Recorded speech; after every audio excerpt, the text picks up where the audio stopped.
On today's episode, we have the owner and founder of RunnersFix Coaching Service. He's also a long-distance marathoner. Come on, welcome to the show, Jon Mott.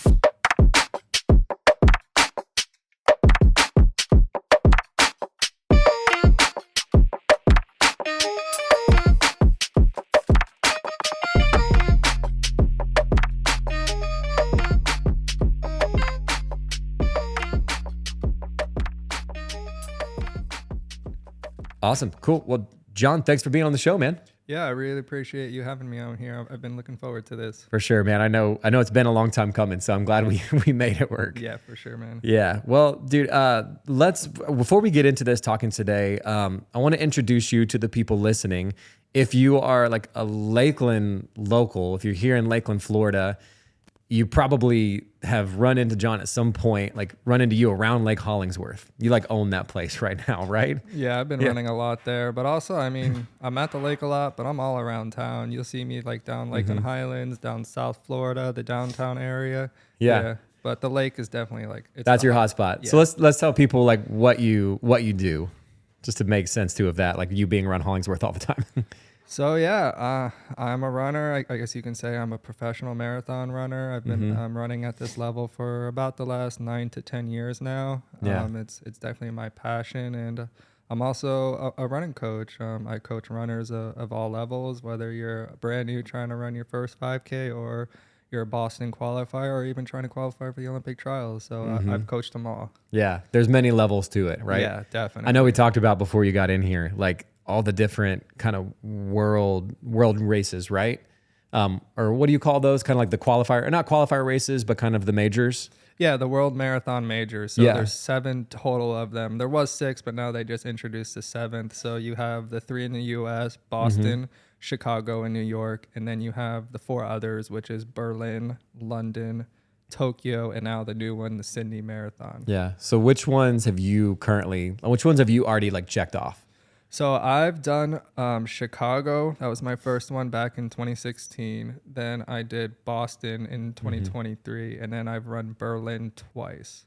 Oh, twice? Yeah. Oh, that's cool. Twice. And then coming up here in just 5 weeks, I'll be running the London Marathon, which in my opinion, out of the 7 majors, London is like, I like to say, the most prestigious of them all. Yeah. So. What I want to get into like the training of that too, but what makes the London one like more significant? What makes that more prestigious than some of the other ones?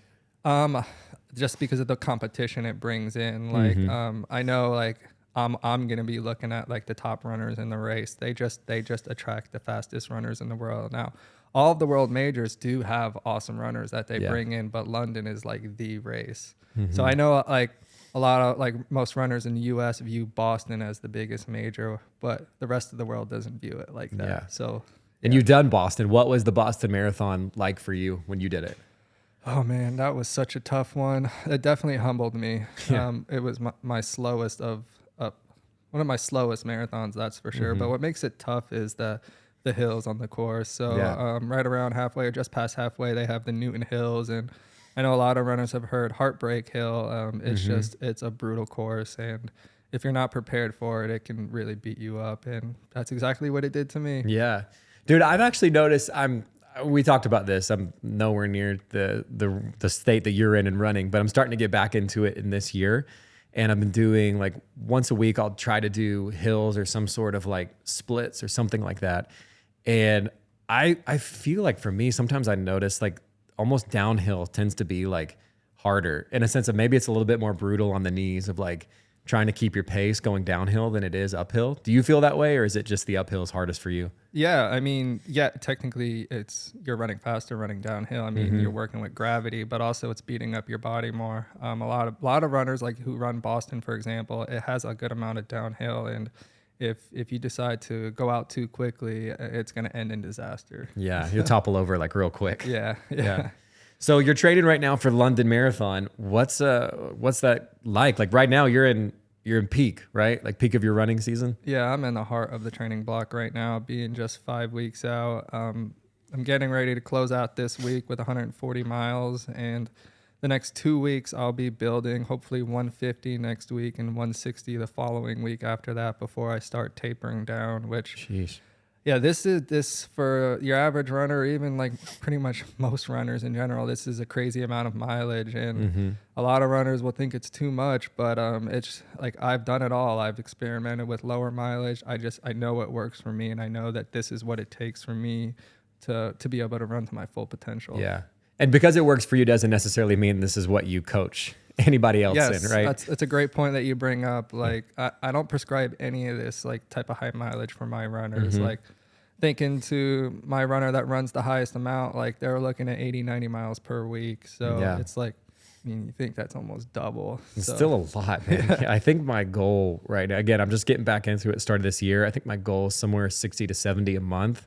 And so thinking about like 140 a week is great. Do you do a rest day? Do you have that right now? Or is that just not a part of the like peak training? No, rest. I mean, I'm running 7 days a week. I'm running, doing doubles, so twice a week. A typical day, I'm looking at around, on average, 14 miles in the morning, and then coming back in the afternoon for around 6, maybe 7 miles. When I'm running my 160 here in 2 weeks, we're looking at 15, 16 in the morning, and then 7 to 8 in the afternoon. Yeah. So, sheesh. Yeah, it's a lot of running, that's for sure. Just try to put a lot of time in between them. So like you're doing it first thing, like early morning, and then evening, or? So I really like to stick to a routine. So doing the same thing each day, like, and whether that's the time that I start my run, the time I eat breakfast. So I'm doing every morning run starting around roughly 7:30 each morning, and then my afternoon run between 3 and 4 p.m. Got it. Okay. So. Sheesh, man, that's a lot. What is? I'm just thinking like, obviously it's not for a long time. Like there's going to come in a couple weeks where you're going to start tapering down before the run. What does recovery look like for you right now? Like, are you doing like ice baths or anything like that, or just strictly like your diet? What does that look like? So that's a very interesting question. You would think with the amount of mileage that I'm running that I'm on top of all these things like ice baths that you said and things like that. But honestly, none of that stuff has really worked for me. Like ice baths, for example, while it can help with recovery, it's also something that can prevent like fitness gains. So the science behind it. So typically I only recommend ice baths for runners that are trying to bounce back really quickly from a run. But overall, I don't want it to, I guess, hinder you. Yeah, exactly. Hinder my fitness gains. So, but really, I mean, it's mostly like I'm eating a ton. Like eating is a chore for me. That's for sure. Definitely high protein. I'm having 2 protein smoothies each day, and then I'm just eating as much food as I can. And lately, this time around, typically in the past, my diet has not been the healthiest because, like I said, like I need to be able to eat enough. So when I can't eat enough, I will resort to unhealthy foods that have a higher calories. Because it's just easier. Yes. It's less you have to actually consume. Yeah, and it's something I enjoy eating. But now, lately, I've been eating a lot healthier, and I must say it's working. I mean, at my age, I'm 38 years old now, which at my level, I mean, that's pretty old with the runners that I'm facing. And but I've been able to handle the training so far, and I believe that my diet is a part of it. Yeah. I don't know if I've asked you this yet. What does like a typical day, if you had to guess? I know it's probably a lot of food to count up. Like right now, like you eating healthy and obviously having to take in a ton of calories. What are some of the things that you're eating throughout the day? Okay. So, not even 5-10 minutes when I get back from my morning run, I'm drinking my protein smoothie. It's probably got like 40-50 grams of protein in it. And then maybe an hour later, once the smoothie is digested, I kind of slack here. I should be eating sooner, but I'll have every morning about 4 eggs, 4 pieces of toast, and then I'm forced to eat fruit, which I know I need to, but I slack with that. Yeah. And then a big change is my lunch. That's the biggest change because before I was just eating 2 to 3 PB&J sandwiches every day. It's easy to crush. Yeah. But lately I've been eating more whole foods. Like I've been having my protein, usually chicken, beef, my rice or potatoes, and even vegetables. And then after my afternoon double, I'm having another protein smoothie. So you're looking at another 40-50 grams of protein there. Yeah. And then I probably have the most time between meals before dinner, and that's where I really go all in. I eat meat pretty much every day, twice a day. And dinners when I really load up on the carbs, whether it's rice or potatoes or Yeah. noodles. Lately, noodles have been easiest for me to eat. And you So, can make a bunch at one time too. yeah, That that's and rice. for sure. Yeah. How are you doing this? Are you doing like a meal service or just doing it yourself, pre-prepping? No, we're just doing it ourselves. There you go. Yeah. Yeah. But Dude, it's definitely been benefiting me. I'm Mm-hmm. surprised that, I thought I was past the peak of my career, and it seems like I may still got it. So Yeah, that's awesome, dude. yeah. Because I imagine for London Marathon for you right now, with how much you're training, there's a couple goals you have in mind, right? For this race in particular. Yeah, when I first started the training block, I would have, so I have a 217 marathon PR, and I've run 217 3 separate times. Mm-hmm. I would have been happy with just breaking 220 again, but now I'm like looking at a potential PR is honestly seeming more and more realistic. So Yeah, each week, like, to hit like lower than 217. yes. Yeah. Like, I mean, just a couple of weeks ago, I did a 26-mile run at about 540 pace, which during my PR training block, I was not able to do that. Wow. So When was the first, like, kind of maybe going back a little bit in history here for you, like in getting into running, was this something that you've like how did it all start, I guess? Like, were you just a high school runner, like got into it through family sports or things like that? okay, so in like middle school and early high school, I was not a runner. I never even thought I could ever be a runner. But my junior year, I was forced to run the PE mile in gym class, and Like we all were. yeah. And I told myself, let's just run with the cross country guy. Yeah. So I don't know how serious he was taking it, but I just followed his lead and I stuck with him the whole time. And as soon as I finished that mile, the teacher was like, all right, you're coming out for track. Yeah. So I was forced to come out the track. It was like not even a week or two later. And I originally thought I was a mid-distance guy. So the 400 meter, which is 1 lap on the track, and the 800 meter, 2 laps. And Yeah. I had a little bit of success, but I was still getting crushed out there. And then I found the longer distances. So I eventually ran cross country. And while I wasn't like a bad runner by any means, I still ran 16:33, which is my high school PR. I qualified for state, but I got crushed at state. But fortunately, it was enough to earn me a scholarship to a small NAI school right here in Polk County, Weber International University, which it's funny because a lot of people live here in the county and have never even heard of the school. But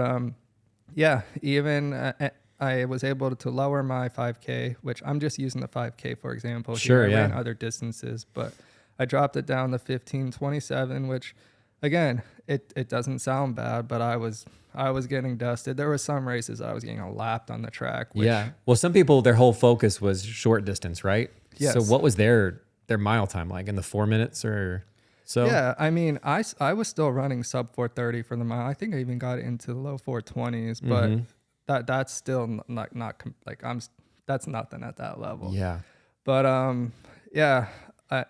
in college, I eventually found out what those guys were running, and I realized how those guys were killing it. And I knew I didn't have much a career in the shorter distances, but after graduation, I found the marathon. Yeah. And definitely something scary and intimidating by the distance. I mean, I had no idea what fueling was and all that.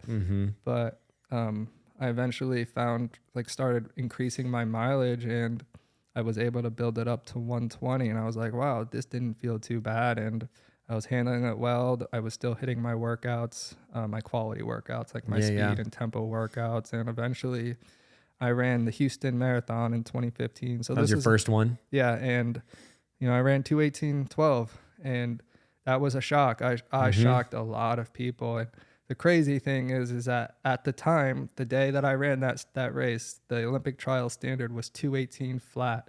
So I missed it by 12 seconds, which if you think about it, that's less than a half second per mile average. Yeah. So, but fortunately, what I still think is crazy to this day is a few months later, the USATF committee decreased the standard to 2:19 flat. So just like that, I had qualified. This was just so random. So I earned myself my first Olympic trials qualifier there. I competed in LA, the Olympic trials in 2016, and I placed 47th, which, you know, it may not sound that good, but I was a top 50 marathoner in the country, which I was very proud about. And that was just the start. Yeah. And at that time, do you feel like your like training standards were up to the same of what you have today? No. Okay. No. Yeah. No, even like, so after that, I think it was around 2018, I earned a contract to run professionally for Hanson's Brooks. So Brooks running shoes. Mm-hmm. So I've always been a Nike guy, but I was now running for Brooks. And honestly, like, I was training with Olympians. I had the best runners around me, but I did the worst running of my career. And I was eventually able to qualify for my second Olympic trials for 2020 in Atlanta. And then I eventually ran the race. I eventually quit the team and moved back here to Florida. And I ran the trials. A tough race. It was in Atlanta. It was hilly. It was cold.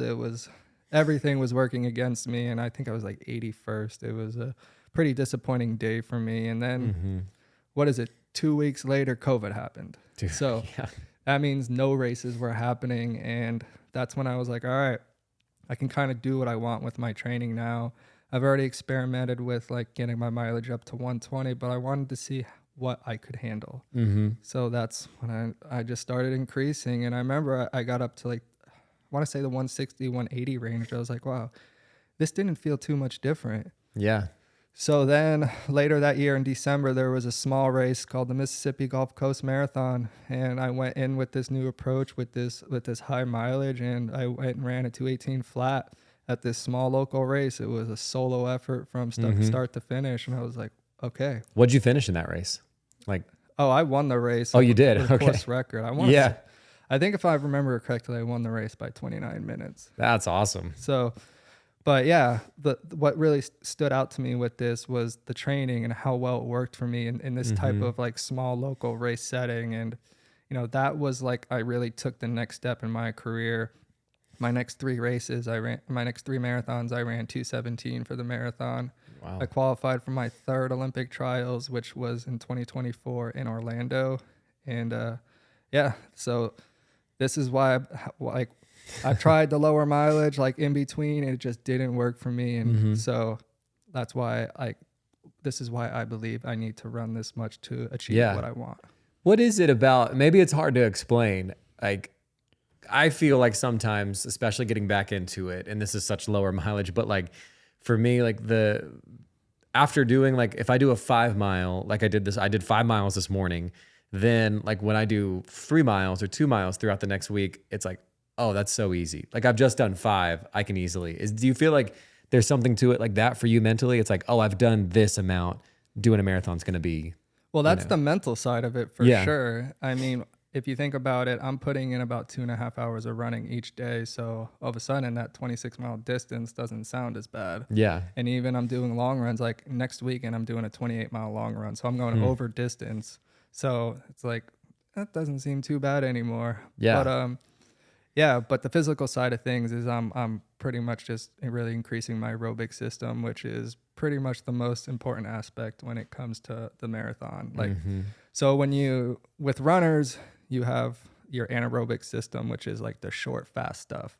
And then you have your aerobic system, which is the long, slower stuff. When it comes to the marathon, like I tell my runners often, like for 99% of runners, the marathon doesn't care how much speed you have. It's all about being able to go the distance. So I'm what you would call like an endurance monster. Like I can run all day long, but when it comes to speed, man, I have zero speed at my level. Yeah. So I'm pretty much just maximizing my aerobic system. Yeah. You being able to just go for as long as possible without having to stop or break or anything like that. Yeah.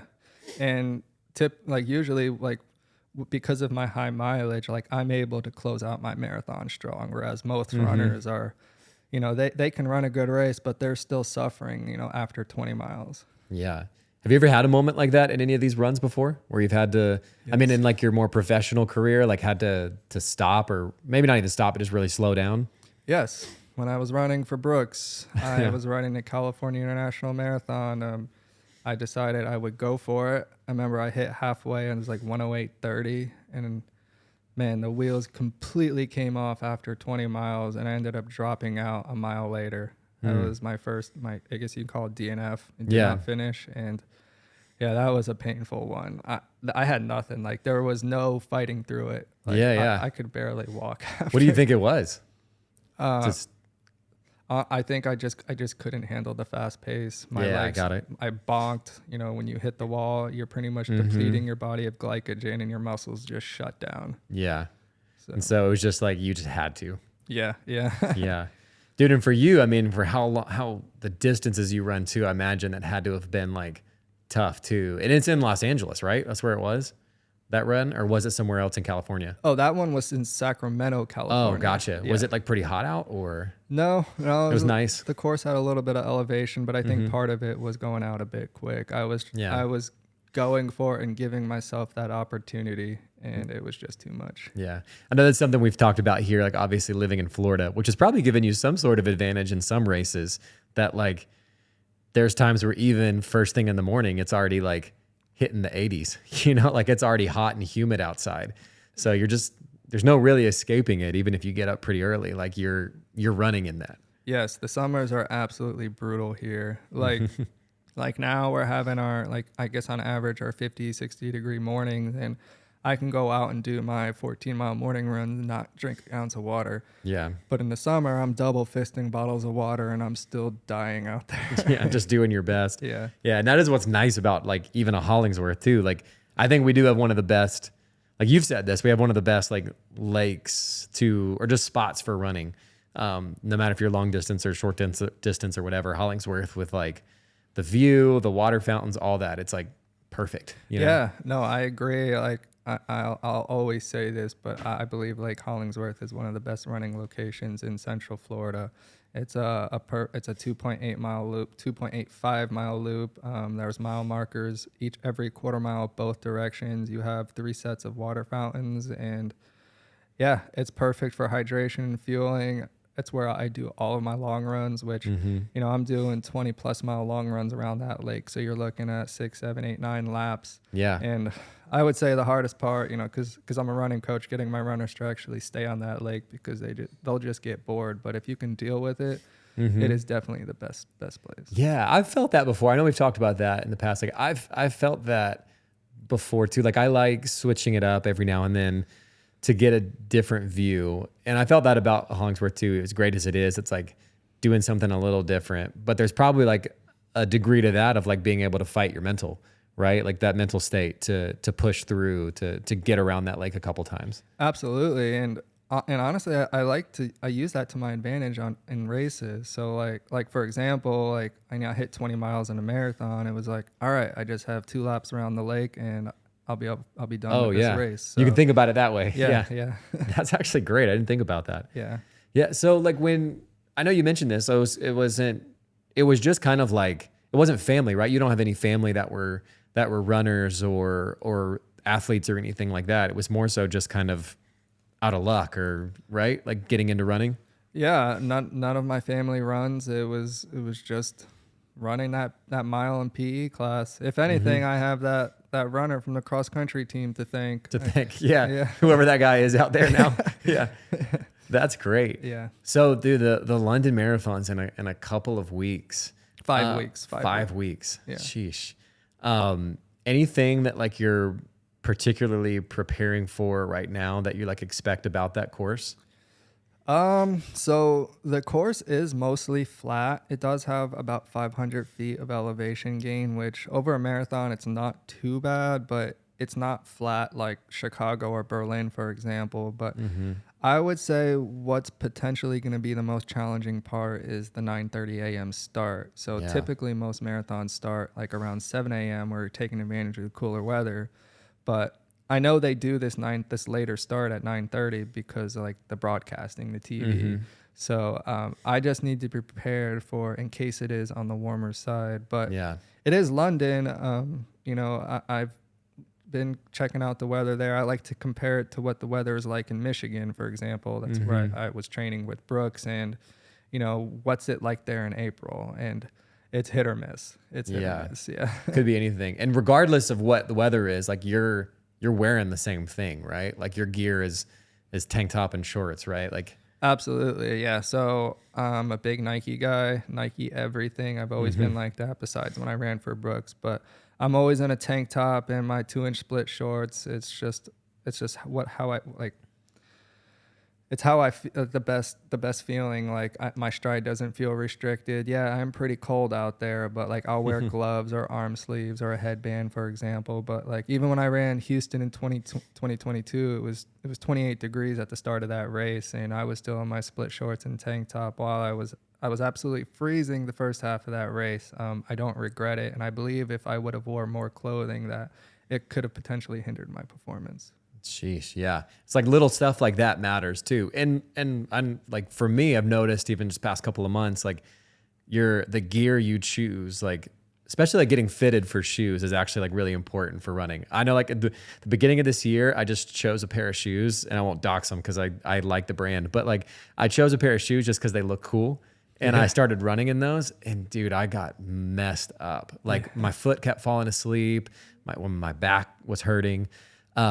And so then I finally went and got fitted, and I run in Saucony right now. I think I'm saying that right, but I like, dude, love them. Like they actually fit so well for my feet. But like there's the importance of shoe, and then there's also like different types of shoes, right, that you're running in. Maybe explain that a little bit. So when it comes to running shoes, you have 3 different types of shoes. You have your daily trainer. So this is the shoe that you're wearing most of the time during training. It's focusing more on comfort and protecting your legs from injury and things like that. It might not be the fastest shoe. It might have a little more weight to it, but that's probably what I got right now. Yeah, probably. That's what most runners use. Okay, yeah. And then you have what's called a lightweight training shoe. So this is like taking a daily trainer and a racing shoe and putting it into one. So I usually have, like as a coach, I have my runners wearing it for their speed days, for example. So it's got some response to it, but it also still has that comfort. So I only have them wear it for like their workouts, for example. And then you have your racing shoe. This is where shoe technology has made some massive changes since about 2016. So these racing shoes now have what's called a carbon plate built into the midsole of the shoe, or the foam of the shoe. So the reasoning for this plate is that, so when you push off the ground, the plate bends, it acts almost like a spring, and it propels you forward. Yeah. So pretty much every shoe brand has incorporated this carbon plate into their racing shoe. And like Nike was the start of it. Like their shoe, even at like now, their shoes are still far and beyond any other brand when it comes to performance. Yeah. But other brands are catching up, like Saucony or Saucony. You can say it either way. They have some awesome shoes. Asics has really stepped up their game lately. Adidas has the most expensive racing shoe. I forget what it's called, but it's a $500 shoe. Oh wow. It's only good for 1 to 2 marathons. Sheesh. Dude, I was looking, after we had talked about this before, I was looking at carbon plated shoes after that. And I don't know if this is a great long distance running shoe like on Cloud, but I saw theirs were like $300. That's pretty expensive. Maybe that's kind of standard. Yeah. Well, typically they're around the $200-$300 range. Yeah. Okay. Yeah. On Cloud shoes or On shoes, I mean, they're definitely popular, but if you want my honest opinion, I'm not a fan of them. Yeah. I don't want to hate on them. I just don't see the appeal with them. But if like, I've never worn them. I know people that like, and mostly it's my parents, but like that swear by them. I wore Hoka for a long time and I love them. But when I got fitted and I compared the Hoka to the Saucony, I was like, oh, these are like so nice for me. Yeah. So. If you wanna use like my runners, for example, and what is most popular, I'm gonna put Asics at number 1. Saucony or Saucony at number 2, and then Nike. Personally, I'm putting Nike at number 1, but I'm definitely very biased with it. Well, dude, that's actually, I guess I'll just say it. Like Asics was the shoe that I bought, and I don't even remember which one it was, but I loved it. It just destroyed my foot. As much as I kept trying to like run in it and just get past it, I just couldn't. Every runner's couldn't work different. through it. Every runner's different. The carbon plate thing is so interesting to me though, because was there a time when that wasn't legal for races? So that's a good point that you bring up. So when Nike introduced this shoe, it was actually when I ran my first Olympic trials in LA. Nike had their pro runners.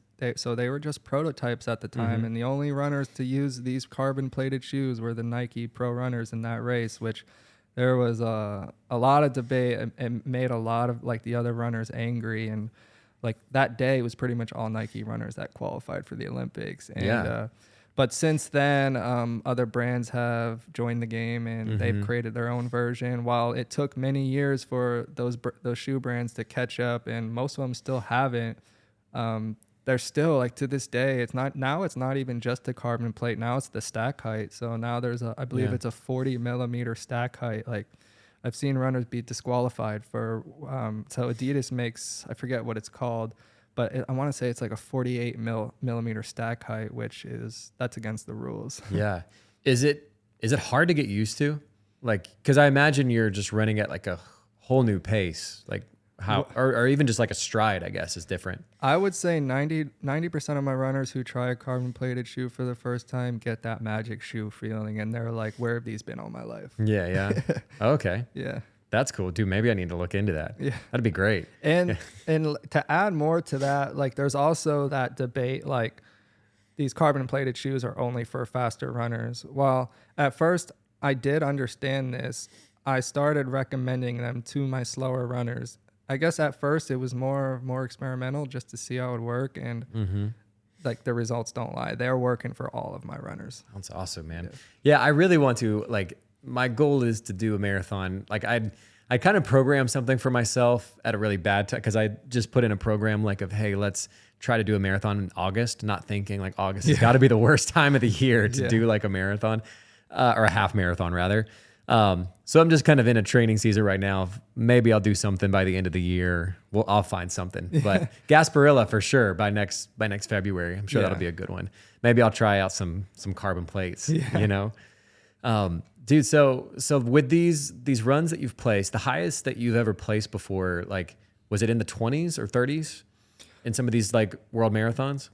So out of the world marathon majors, I was top 20 at the 2016 Chicago Marathon, which at the time, it was something I wasn't feeling too good about because I was wanting more. I mean, I'm used to winning most races that I do, and I understand it's a world major, but I was like, maybe if I have a good race, I can sneak into the top 10 or top 15 maybe, but I look back and I'm like, wow, I was top 20 in this race. And like I've run my three other world majors, and I want to say I was 31st, 33rd. And then at Boston, I was even further back. And so then I look back at Chicago and I'm like, wow, okay, maybe that was a really good race. What, like, for these top 20 racers, what are, I mean, some of the things either like they're doing, or, I mean, what just stands out about them that are like trying to, like, that just propels them to that number one or top 10 spot?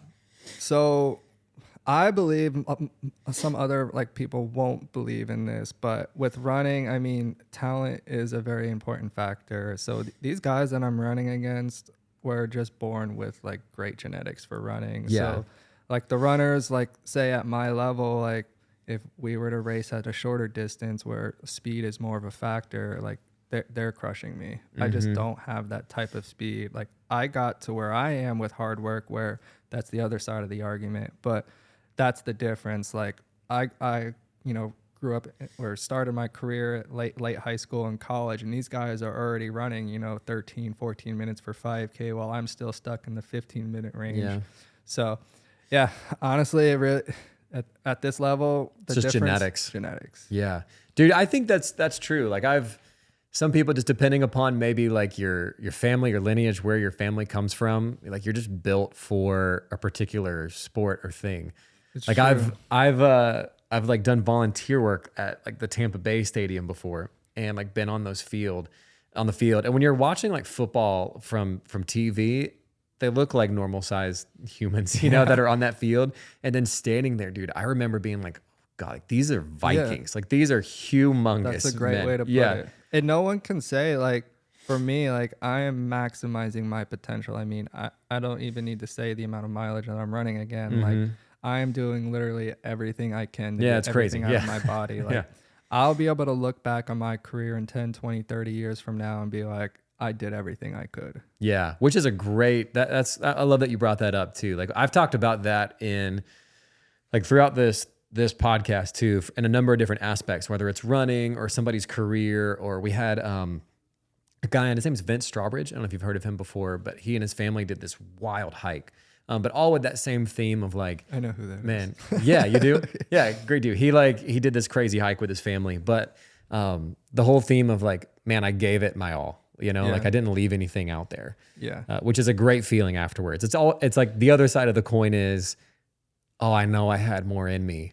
And that's like an awful feeling after a race. And I talk to older runners and they're like, man, I wonder how fast I would have been if I just would have done this when I was younger. And I don't want to be that person. Mm-hmm. So, yeah. Well, dude, let's switch gears a little bit too. I want to get into the coaching side, because obviously you as a professional runner is awesome. Like what you're doing, what you're preparing for. But you've also kind of created this into something where you're helping out a lot of people in multiple stages of their running career, I guess, so to speak, kind of get to their goals, right? That's something you've started recently, or maybe in the last couple of years. Yeah. So, not just a runner, but I am also a personal running coach. So my business, I guess you can say, is called RunnersFix Coaching Service. So I started this when I was running for Brooks back in 2018. I remember I was doing a course tour for the California race that I bonked. This was 4 weeks before. I was sitting in my hotel room and I was like, I've had this thought in my mind for years, and I was like, let's make it happen. I'm bored. Let's create the Facebook page and the Instagram page. And I was like, I did it. And I was like, all right, now what? So I had no runners. No one knew who I was really. But then I made, like, I promised myself, like, we're going to make a post every day. And it was rough at first. Like, I remember some of those early posts were not good. I remember even some of the information wasn't even good. But you're just trying to get content out there. Exactly. Yeah. I was trying to make a name for myself. And eventually it started working. I would say maybe after a month, 2 months, I had about 5 runners.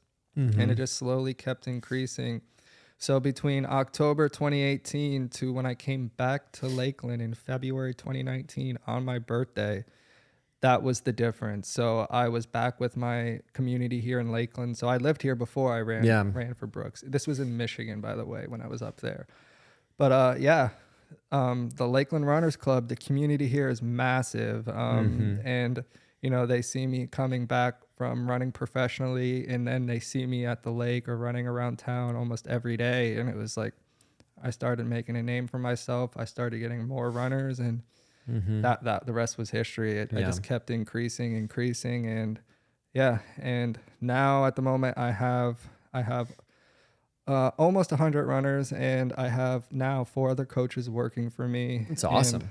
And, I would like to say I'm one of the biggest running coaches in Florida, and we're trying to make a name for ourselves nationwide. I coach runners all around the country. I coach runners internationally. I have a runner in China. I have a runner in Hawaii. I have a couple in Canada.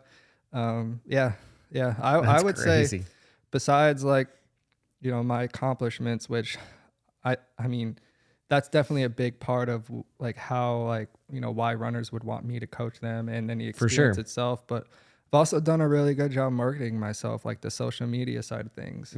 So yeah. And I guess people don't realize like that's a huge piece of it too. Like even with the show, I'm getting better and better at that. It's like just getting content out there and getting information out there to people. You have no idea who it's reaching, Yeah, absolutely. And you got to be patient. I was not patient. I was always mentally down. Like, this post is pointless. And year after year, like post after post, it was like, all right, this is starting to work. Yeah. So. Dude, I've been given great advice, and it's something I have to keep reminding myself. And it's basically just this phrase of like, if you don't quit, you win. Yeah. If you don't quit, you win. And I guess that could probably apply to obviously apply to running too. But like, even with this of like starting a business or starting something, it's like, if you just keep going and you learn along the way, right? Like not being afraid to make a crappy post, or like maybe it's obviously you probably want good information in there too, but to just keep going, and then you learn along the way rather than waiting till you have everything right and then you actually never post anything or do anything. Definitely. I'm still learning pretty much every day, even not just the marketing side, but even with the training and the coaching. So yeah. So it's cool though, dude. And honestly, it was something that probably it helped for, like, I imagine helped for like the Runners Fix too, is like our community here in Lakeland is like you hinted at that. I think it's super special what we have here. Like I've seen the Runners Club every Thursday. Like they run right by my house. Like every Thursday, it's a ton of people. Yeah. I would like with my runners, like for example, my local runners here, I would say about around 50% of my runners are here based in Lakeland. And I've created, I guess what you can say, this little micro community with Runners Fix. Like I have groups that are running at the lake every Saturday morning. Like just this morning, like I had a bunch of runners out there on the lake. A lot of them are running together. There's that team atmosphere. Yeah. And this carries over to races. Like the biggest race that I've ever had as a coach. So it was the 22 Houston Marathon where I qualified for the trials. I sent 33 runners there that day, and I had 31 PR. 31 of them set a PR, and it's awesome. Like that was awesome. That's cool. Yeah. So, and one of the things I try to do is like, I have runners asking me, what race should I do next? So I always try to push them towards one race so we can create that community without do it together. And they won't even realize it. Like now I have runners asking me what fall marathon should I do, and I'm pushing them all towards Toronto right now. Because a lot of them won't get into a world major. Toronto, I know, is a fast course, cooler weather. It's going to be a great opportunity to run to their potential. So that's why I'm pushing them towards that, for example. Yeah. So, and then you have the local races here. Like over the summer, you have the watermelon series. So it's a 5K. Oh, and those are great. Yeah. Yeah. It sucks because it's so hot for them. But yeah. At each of those races, like last summer, I had about 25, 30 runners at each of those races. Like Runners Fix owned that race. And that was such a good feeling. That's cool. Yeah. I was running the other morning and I saw somebody in one of your shirts, like running around like 5 a.m. or so. And the watermelon runs are great, dude. My son wants to do it. Well, he wants to sit in the stroller this like summer so that he can just like indulge in the watermelon afterwards, you know? That's cool. So when somebody signs up to be a part of Runners Fix, I know it's unique to like every runner, but what is there like kind of a step process they can expect? Yeah. So I'll just take you step by step through it. So typically they'll reach out either by social media or my website. Preferably we want them to fill out what's called a questionnaire that I have on my website, just so I can learn a little bit about the runner. And, you know, if it's a runner that I'm interested in, I'll take it, or I can send it to one of my other coaches. But if I'm taking the runner, I want to set up a phone call. So I have some information with the questionnaire, but I want to learn more about them. So the schedule itself, it's all going to be customized. There's none of that cookie cutter type plan. It's all based on that specific runner's needs. So, and then I have this platform or an app that you can just download on your phone, and that's where the calendar will be. And what's really cool about this and what my runners love is that most GPS watches are compatible with this platform, and it'll send all of your training to your watch. So technically I'm not your coach. Your watch is your coach. So it's the way I set it up, the workouts are programmed to take you step by step on what distance you need to run, what pace you need to run. It alerts you if you're running too fast, too slow, so things like that. And then the communication side of things. So this is one of the big things that I believe separates me from most coaches. Like a lot of coaches nationwide, like they don't keep that open communication going where I'm usually, I like to say about 3 to 4 times per week, I'm communicating with my runners. And usually it's just like beginning of the week, just like, hey man, do you got any questions with the training for this week? Are you ready for the speed session on Wednesday? Answer any questions about nutrition, shoes, whatever it could be. And then once I see that they've done their speed session, for example, I call them quality sessions. A quality session is anything faster or longer. I want to know how it went. So, and then same thing for the weekend prior to their long run. I want to see if they're ready for the long run. And once they've done it, I want to know how it went. So there's a lot of communication going, and I know that my runners really like this. And what's funny is that earlier just this week, I inquired a new runner who was working with a previous coach, and I was like, why aren't you working with him anymore? And he's like, well, I haven't heard from my coach in weeks. And I was like, interesting. I was like, you'd be surprised how often I hear that. Yeah. So, and it's encouraging, right? Especially like I know you mentioned this, like a lot of these runners, they're not all marathon runners. A lot of them are just trying to like better their fitness or like trying to get into running or whatever the case is. And like for your coach to just be like, there's that side where it feels like the other one is just like customer support, where it's like, hey, whenever you got a problem, you can reach out. Yeah. But it's like for you, it's actually like a constant, like, hey, how was that? Was it good? You know, like exactly. The constant encouragement, I'm sure, helps. Even just to like, even if it was a bad run, it's like, hey, at least I know I have somebody there for me that's like pushing me to get better. Yeah. Yeah. I coach runners of all levels. Like, and I actually acquired 2 new runners this week. This runner has been running for just a couple months. I was like, how much have you been running? And he was like, 8 miles a week. And I was like, what's your longest run? He's like 3 miles. I was like, so you're really starting from scratch here. And then I've had a couple runners qualify for the Olympic trials in the marathon. So that's awesome. And everything in between. I would say the most, I guess, popular speed, I guess you can say, are those runners trying to break 2 hours for the half marathon. So it's about a 9:09 pace. And yeah, I'd say that's the average. Yeah. And to be honest, if I probably shouldn't say this, but the type of runners that I enjoy coaching are those newer ones because there's so much progress to be made. Yeah. Yeah. You get to see it. Yeah. Have you had somebody with you for just years? Oh yeah. I have, it's funny. I have runners that will hire me as a coach, and they're only doing like half the training. I feel like sometimes they're just there just to communicate and be a part of something. Hang out and be in the group. Yeah. But yeah, I would say a lot of the runners that I coach are mostly, they just need the accountability. It's not even what they're doing specifically. They just want me to make sure they get out the door every day. Yeah. Do you have any runners that are like, you'd say, oh, this person, or maybe a handful of them, are like they could next Olympic qualifier, or they're going for that? Anybody like that? I guess that, so the Olympic trials that's a pretty big standard to me. Yeah. I mean, only about 150, 200 runners do it every 4 years. So, but let's talk like the Boston qualifier. So that I probably have about 10, 15 runners each year qualify for Boston. And I have a ton of hopefuls that are like, that's their main goal. So yeah, I have a lot of runners that are shooting for that. And then you also have runners that are like, so with like Chicago and New York, they have like a guarantee entry. If you run this standard, you automatically get into the race. So I have runners shooting for that as well. So that's awesome. So dude, I know that obviously 5 weeks away is London Marathon for you.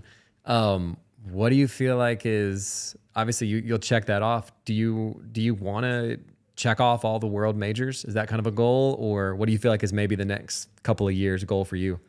I mean, yeah, I definitely want to run all the world majors. I would say so I'm going to run London here, which will be my 4th. The next one I would want to do is probably Tokyo. It's just, that's another faster race. The one I'm not looking forward to is New York. Just it's a tough course. Like, yeah, I've heard that. Yeah, I mean, don't get me wrong, it's an awesome race. The atmosphere is probably better than all the other world majors, but I just know that a runner can't really run to their full potential on that course just because of all the bridges and the elevation gain. Yeah. It's probably a lot of what you're running on. Like, you're running on bridges. Some roads I think are probably brick, some are paved. Like, it's just so mixed. It's just, yeah, in general, it's just a slower course. And then you have the new world major, the Sydney Marathon. So I believe that's the end of August, which it's on the other side of that's winter, right? Ish. That's what I heard, but yeah, I remember the weather last year was not good, and I heard it has just as much elevation as New York, so that one's not too appealing to me either. Yeah. But I would say besides the world majors, another thing that does have my attention, which I don't know if I'll ever go for it, but considering I'm a high mileage runner, is maybe stepping up in distance to the ultra world. So something that I think about every so often is the 50-mile distance. So yeah, it's long ways to be running, which even with the amount of mileage I run sounds scary, but everything points to me being a successful ultra runner. And just a couple, I went last year or 2 years ago, my teammate from Brooks actually set the world record for the 50-mile distance. And no way. I was doing training runs with this guy. Yeah. So I'm not saying that I'm capable of doing it, but it's like, what if I gave it a try? Like, I wouldn't say it's something impossible, but at the same time, I feel like I'm a pure marathon runner. And that's what I would. That's probably what I'll stick with. And eventually, I'm 38 years old now. When I'm 40 and I become a masters runner, it's like a whole new game for me. And I wanna run the U.S. majors as a masters runner. And a big goal of mine would be the top masters runner at one of these majors, which it's always hit or miss. Like there's some years I look at the results, I'm like, wow, I can run a few minutes off my lifetime PR and I would still win. Mm-hmm. But then you have, I don't mean this in a bad way, you have some of the, I guess the washed up elite, the Kenyans up there who are still 210 runners that are showing up. And those are the years where I wouldn't take it. Yeah. Again, just back to like some people's genetics and how they're made to run, dude. That's awesome, man. Well, that's cool. Well, hey, I know we're kind of getting towards the end of the episode here. For the coaching for Runners Fix, what's the best way? We'll put it in the show notes too, but the best way for people to find you would be the website, right? And then social media? Yeah, so on both Instagram and Facebook, you can just search RunnersFix Coaching Services. But then you have our website. It's definitely a really good website. It is, yeah. Runners-fix.com. And if you're interested in coaching, fill out a questionnaire. Then we'll get it. We'll check it out, and we'll go from there. Awesome, man. Cool. With 1 more minute left, maybe what's one thing that's kind of encouraging you'd leave with our guests before we head out? Encouraging? What do you mean by that exactly? Well, even let's keep it specific for running too. Like maybe for somebody who's, that was their New Year's resolution this year, just trying to get into it. Okay. Or maybe they're even just trying to get to a place where they could do a half. Maybe you're talking to me. I'm trying to get to a half at some point soon. I would say for newer runners, we'll talk about newer runners, is they're always playing the comparison game, falling into that comparison trap where it's like, well, I'm not there, but I see all these runners killing it and I'll never be there. And it's like, you're literally just getting started. I was like, you need to not compare. This is your starting point.